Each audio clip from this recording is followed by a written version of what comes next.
Hello, welcome into this edition of the Danny Sancomb Show. I'm your host, Matt Keifer. With me, as always, is head coach Danny Sancomb. Coach, finally started PSAC West play last week, and it's one of those things that it's really beginning that next third of the season. You have your non-conference play, then you have your first round of divisional play, then your third round of divisional play. The guys had some momentum coming in. They did a great job last week. 2 huge victories over teams entered the week tied for first. Now you sit here in sole possession of first place. Yeah, good week. Seton Hill had 2 losses, and Gannon had 1 loss going in this week. So we knew we were going to have to play well if we wanted to get the wins, and our team really came together and faced some adversity and played well. So on Wednesday here, Seton Hill comes in. We talked about it last week. They had 2 bigs that were really their centerpiece, but it was a bench guard, that really kept them in the game and changed the complexion of it there early on. Number 3 freshman Rasheed Williams, he's the guy there, the bench player. You guys obviously scouted him, but he had the game of his life, hitting 8 3-pointers in that game. It's just one of those things that you guys found a way to weather the storm and come up with a victory. Yeah, he got it going. We were switching some screens, and we were a little late, and he was able to get some good looks, and it just kept going and going for him. He had a really nice game for him. But yeah, we battled, and our defense, especially in the second half, we really just did a good job guarding them. They shoot 52% almost from the field in the second half. We held them way below that number, and we rebounded the ball very, very well in the second half as well. I thought those 2 things were the key for us. Yeah, in the game they ended up shooting 40% from the floor. Their 2 big guys, Curtis, number 11, ended up with 19 and 10, and Ortiz had 13. But both of those numbers for Ortiz, especially, well under a season average. So you guys did a good job controlling those 2 guys. It's just really Williams that was that thorn there, hitting their shots. The guys, he hit some really contested shots and things. You obviously put different guys on him and things, but the ball just kept going to the hoop. Yeah, it was a tough matchup for us. He did well. But the other 2 guys are really good players, and they had good games. We slowed them down a little bit, but 19 and 10 is a good game. 13 points on Ortiz was good for us. He's a good player for them, and they were in a little bit of foul trouble, which made them go to a little bit of a zone for a little bit, and we were able to get some easy baskets against the zone. And as one of those things there, Cal, you hear both games being the balance. Bryson led the team at 22, but you have 3 guys right there at 19. So you talk about spreading the wealth around. A lot of guys finding the basket and finding it frequently on Wednesday night. Yeah, Bryson did a really good job, scoring the basketball for us, along with Antoine, Jordan did a really good job. Braden Reynolds is playing really, really well for us. So we need that to continue if we want to have success, and those guys are capable of having those types of games. And Antoine in that game finished with a double-double, having 19 and 10, and Reynolds had 19 and 6 assists. And Buchanan was right there with 19 and 8 rebounds, hitting 3 3-pointers. Really showcasing his ability to go in and outside, being that dynamic player for you offensively. Yeah, those guys, they've been locked in and playing well, not just on the offensive end. They really are defending well, which is important for us, and they obviously all can score the basketball well for us. And in that game, Dahlman had 26 minutes off the bench, giving you 6 points, 6 boards, 3 assists, 2 blocks, and a steal. You talk about filling up a stat sheet off the bench and doing what he needed to. Coming in, Dahlman did a great job on Wednesday there for the Vulcans. Yeah, Dahlman's just important to what we do. Defensively, he can create some difficult shots for people. He blocks shots. He rebounds the ball well for us offensively. Hit a couple nice jumpers against the zone, mid-range jumpers. And the great thing is, he had 0 turnovers in the game. He really took care of the ball for us, which is important as well. And in the second half there, Cal had 33 in the first half and 54 in the second. A big part of that being efficient, shooting 19 of 29 from the floor. So really finding a way to lock in, not only defensively, but offensively, getting the shots and making good, high-quality shots. Yeah, I think, the big key for us, I thought we were a little timid the first half. Second half, we really attacked them. We were able to get downhill and get in the lane and make some good finishes, some good passes to get some easy baskets. And we were just more aggressive in the second half than we were in the first half from the offensive standpoint. And then you go from that game with Seton Hill being a team there tied for first, 3-way tie. Now you break into a 2-way tie with Gannon, and the Golden Knights come in on Saturday. Talk about a team that scores a lot of points and being efficient offensively. Gannon, one of the top scoring teams in the country, multiple years now with this new scheme they've been running similar to West Liberty and Nova Southeastern. Just the challenges. You already faced West Liberty once this year, but knowing you're going to face Gannon twice, it sort of gives you an idea, know how to attack that, and the guys are familiar with it, especially the guys like Bryson, Antoine, and Jordan, and Keandre have seen it before. Yeah, they're just good though. They got a lot of guys. They play a lot of guys. They create tempo. They create so many turnovers. I think they were averaging like 25 turnovers, creating 25 turnovers a game. So we knew taking care of the ball was very, very important. And then they rebound the ball well, especially on the offensive glass. They go and get it. And I thought we did a really good job, especially in the second half, of rebounding the ball and limiting them to one shot. So I was very happy, with that. First half, it was tough. Our transition defense wasn't where we wanted to be. We gave up some easy baskets in transition. But as the game went on, our guys just locked in, and we did a very good job defending them in the second half. Yeah, in the first half there, the idea they were only 2 from 10 for three-point land, so the long-range shot wasn't going for them, but they were able to attack it and get some 47 points at halftime. But the second half, really, Vulcans did a number, scoring 57 points, almost 60 points in the half. As a coach, you gotta love that. But the idea of them only giving up 41, that's exactly the kind of style you want to be playing: high offense and tough defense. Yeah, I just felt defensively we were good, sound against them, and offensively, I think we just did a good job handling it. We, I think ended up with 14 turnovers, got a couple late, but we did a really good job of making sure we got a shot each and every time down the floor. And not only did we get a shot, we were getting good shots. We cut hard, we screened hard, we moved the ball, and it was a great balance of scoring in that game as well. That's one of those things. You had 3 guys with 20 points in the game: Bryson 25, Jordan 22, and Braden Reynolds with 20, and Bryson getting a double-double with 25 and 14. But big off the bench in this game was Jordan Clayton. Obviously, you guys had a couple changes in the starting lineup there the last couple of days, forced it there. But Jordan Clayton gave you 30 minutes off the bench. 14 points, 5 rebounds, 2 assists, and 3 steals, and really no turnovers until late there. A little bit got to him, but he played so well in that game off the bench for a true freshman, facing that system for the first time. For sure, and he's just a very creative player. He can get by guys, and he can finish at the rim, rebounds well. We know he can do all of that. It was good that he was able to get the minutes in time, and he definitely produced in that role for us in a big way. But his defense was excellent. Like, he kept the ball between him and he stayed between the ball and the rim the entire game, did a really good job. Obviously, you mentioned the 3 steals, did a good job, with that as well. So, we know he's a very talented player. We're excited about him. He's going to continue to get better.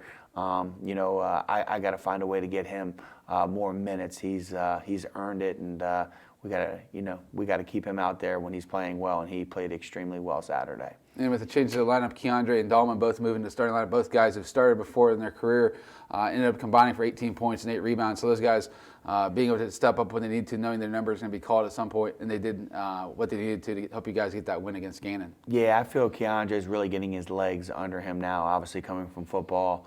That's an adjustment, and it takes a little bit of time to get into quote-unquote basketball shape and do those things. But Keandre is just a guy that can score the basketball very well, a guy that can rebound the basketball, really fill a box sheet, and can guard. He's big, strong, athletic, so he can guard a smaller, quicker guard, and he can also guard a bigger guy. So he gives us a lot of versatility out there when he's out there. And I mentioned Dowman earlier. He's just an elite defensive player as well. So getting those 2 guys in the starting lineup due to some illness and some military obligations was good for us. So let's take a look back at last week here for the Vulcans. We'll take a quick break, look at the PSAC standings and this week's opponents. How you behave at a game leaves a real impact on our kids. Sometimes for the better, sometimes not so much. Yelling and arguing with officials sends the wrong message to young players. According to Play by the Rules Sports Advocacy, it teaches them that it's not okay to make a mistake. They can blame others for their actions. They can disrespect authority figures. And it's okay to be rude and selfish.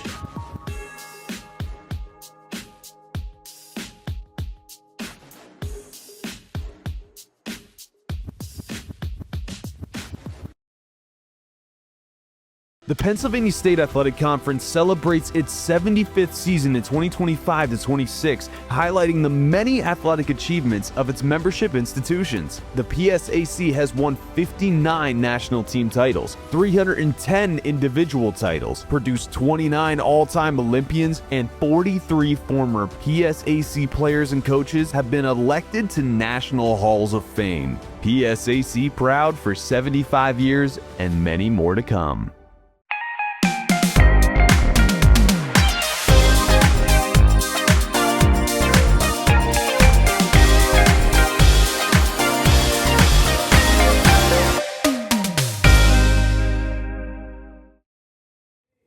Hello, welcome back to this edition of the Dan Sancomb Show. Coach, similar to last week, you got some news on Monday from the conference office. Bryson Lucas was named PSAC West Athlete of the Week. Last week it was Jordan Buchanan, but this week it was Bryson.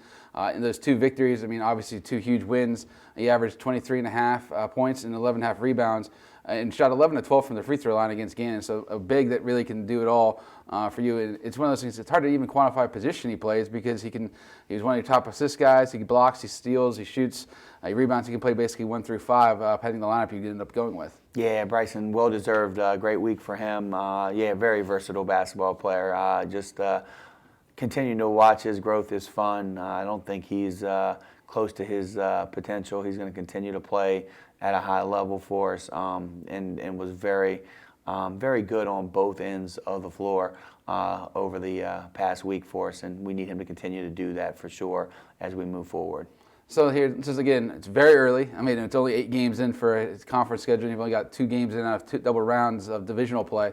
But Cal sits top of the leaderboard, right where you want to be. 8-0 conference record, 11-4 overall, and have a 10-game winning streak. It's just hard to believe. Started the year 1-4. It just tells the guys that battled adversity early, but you found a way to get them, and they found a way to buy in and right the ship and turn it around here so far. Yeah, I think it says a lot about the guys. They're about winning. Obviously, we didn't get off to the start that we wanted to. Obviously, we played some good teams early in the year, which I think has helped us. But just continue to buy in and be consistent with our work ethic each and every day when we come into practice. I say that's the key. You want to play well on Wednesday, be good Monday, Tuesday, and usually that happens on Wednesday. If you want to play well on Saturday, be good Thursday, Friday. It just usually happens. So, we're about one day at a time, continuing to work and get better as a team. And if we continue that as our focus, I think we'll continue to play good basketball. And the rest of the standings so far, Gannon 7-1 with 1 loss to Cal. IUP 6-1, strong start for Coach Lombardi and the Crimson Hawks. Slippery Rock is 6-2, Seton Hill 6-2. So Seton Hill not only took a loss on Wednesday, but also took one on Saturday. Edinboro is at 4-3, UPJ 3-5, and Clarion 3-5. Clarion and Edinboro combined 7 wins already in conference play, and they're this week's opponents. And Clarion coming off a big victory, their Wednesday's opponent, by a double overtime win at Seton Hill. So they really battled the Griffins hard and got that victory. Yeah, really good game. I was able to watch it. Obviously, you mentioned 2 overtimes. Good competitive game. Clarion did, what they do. They spread the floor, they attack. They were able to create some good opportunities on the offensive end and get some baskets against a team that usually defends pretty well.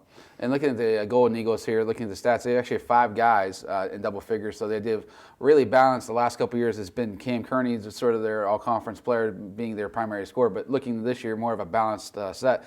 From a coaching perspective, obviously gives a little bit more challenge there to know every one of those 5 guys out there can score rather than like they're going to have the one guy try to get 20 or 25. Yeah, they're very balanced. Their point guard, though, is very good. He creates a lot of opportunities and gets his teammates some easy baskets, whether it's an open 3 or an easy layup.